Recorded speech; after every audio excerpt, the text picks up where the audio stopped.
તમે જે જુઓ છો એ આખી સચ્ચાઈ નથી. એકચ્યુઅલી એક માણસ ખીણના કિનારે લટકતી એક સ્ત્રીને બચાવવાનો પ્રયત્ન કરી રહ્યો હતો. સ્ત્રી ખૂબ જ ગભરાઈ ગઈ હતી, કારણ કે તેની બાજુમાં એક સાપ હતો. તેના મનમાં એક જ વિચાર, એ મને જલ્દીથી ઉપર કેમ નથી ખેંચતો? આ સાપ મને ડંખ મારી દેશે. પણ એ માણસને સાપ દેખાતો જ ન હતો, અને એ સ્ત્રીને પણ એક વાત દેખાતી ન હતી. માણસની પીઠ પર એક ભારે પથ્થર દબાઈ રહ્યો હતો.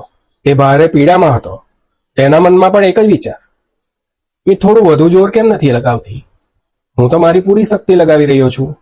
બંને પોતપોતાની લડત લડી રહ્યા હતા. બંને પૂરો પ્રયત્ન કરી રહ્યા હતા, પણ બંનેને લાગતું હતું કે સામેનો વ્યક્તિ પૂરતો પ્રયત્ન નથી કરતો. આવું આપણા જીવનમાં પણ થાય છે. સંબંધોમાં, કામમાં, પરિવારમાં આપણે એકબીજાને જજ કરી દઈએ છીએ, પણ એ નથી જોતા કે પોતાની પીઠ પર કેટલો ભાર લઈને ચાલી રહ્યો છે. યાદ રાખજો, દરેક વ્યક્તિ એવી લડત લડી રહ્યો છે જે વિશે આપણને કંઈ જ ખબર નથી. એટલે દયાળુ બનો અને સમજદાર બનો.